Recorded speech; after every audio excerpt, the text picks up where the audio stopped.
Praise the Lord. आज हमारे लिए मनन का विषय संत लूकास के सुसमाचार से है, अध्याय 11 पद संज्ञाएं 27 और 28। ईसा ये बातें कह ही रहे थे कि भीड़ में से कोई स्त्री उन्हें संबोधित करते हुए ऊंचे स्वर से बोल उठी, धन्य है वह गर्भ जिसने आपको धारण किया और धन्य है वह स्तन जिसका आपने पान किया है। परंतु ईसा ने कहा, ठीक है, किंतु वे कहीं अधिक धन्य हैं जो ईश्वर का वचन सुनते और उसका पालन करते हैं। प्यारे भाई और बहनों, आज माता मरियम का प्रसंग जो है आज के सुसमाचार में हमें देखने को मिलता है। सुसमाचार में बड़े कम जगह पर ही हम मां मरियम का जिक्र देखते हैं, सुनते हैं। और अक्सर जो कैथोलिक नहीं होते हैं वे अक्सर इसी को दोहराते हैं और कहते हैं कि मां मरियम को प्रभु ने ही इतना सम्मान ज्यादा नहीं दिया, और उसके लिए यह सुसमाचार का पाठ भी हमारे सामने रखा जाता है। यह बात सच्चा नहीं है। प्यारे भाई और बहनों, प्रभु यहां पर अपने रिश्ते जो फिजिकल है उसको स्पिरिचुअल बनाते हैं। उनके बायोलॉजिकल संबंध है, एक मां और एक पुत्र के साथ दुनिया में जिस प्रकार के एक संबंध होता है वह संबंध हमें यहां पर मां मरियम और प्रभु यीशु के पास देखने को मिलता है। प्रभु इस रिश्ते को जो है शायद एक और ऊंचा दर्जा दिखाना देना चाहते हैं। कौन ज्यादा धन्य है?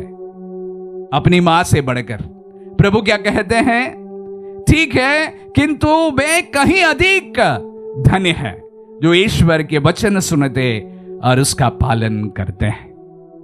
मरियम प्रभु की मां तो है, शारीरिक उनका रिश्ता तो है, संबंध तो है, बायोलॉजिकल तो है, पर उससे ज्यादा धन्य वे लोग हैं जो प्रभु का वचन सुनते हैं और उसका पालन करते हैं। ठीक है, तो इसी पैरामीटर से हम मां मरियम का जीवन को परखते हैं। क्या किसी ने मां मरियम से ज्यादा प्रभु के वचनों को सुना था और उसका पालन किया था? मां मरियम से बढ़कर ऐसा कोई नहीं है जिन्होंने प्रभु का वचन सुना हो और उसे 100% अपने जीवन में उतार दिया हो। जब दूत के उस वाणी के सामने कहते हैं, मैं प्रभु की दासी हूं, आपका कथन मुझ में पूरा हो जाए। प्यारे भाई और बहनों, दैट डिसाइपलशिप हमें वहां पर देखने को मिलता है। वहीं से मां मरियम धन्य हुई है, वहीं से उनकी धन्यता की शुरुआत हुई है। जब मरियम कहती है, आपका कथन मुझ में पूरा हो जाए। प्रभु के वचन को सुनने वाली उस महिला पूरी तरह से अपने आप को प्रभु के वचन के सामने समर्पित करते हैं। ये व्यक्ति को प्रभु धन्य कहते हैं। तो वही वचनों के अनुसार मां मरियम से और बड़ा कोई धन्य हो ही नहीं सकता है, क्योंकि उन्होंने प्रभु को धारण करने से पहले प्रभु के वचन को अपने जीवन में धारण किया था।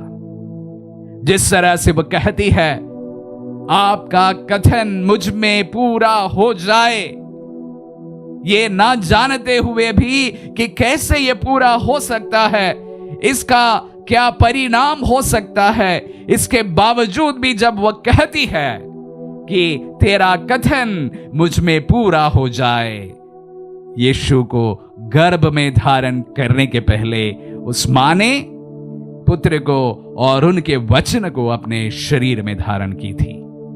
तो इसलिए प्यारे भाई और बहनों, मैं उन तमाम लोगों से कहना चाहूंगा, मां मरियम से बढ़कर कोई और धन्य नहीं है, और धन्य शिष्य भी नहीं है जिन्होंने प्रभु का वचन सुना हो और उसका पालन किया हो।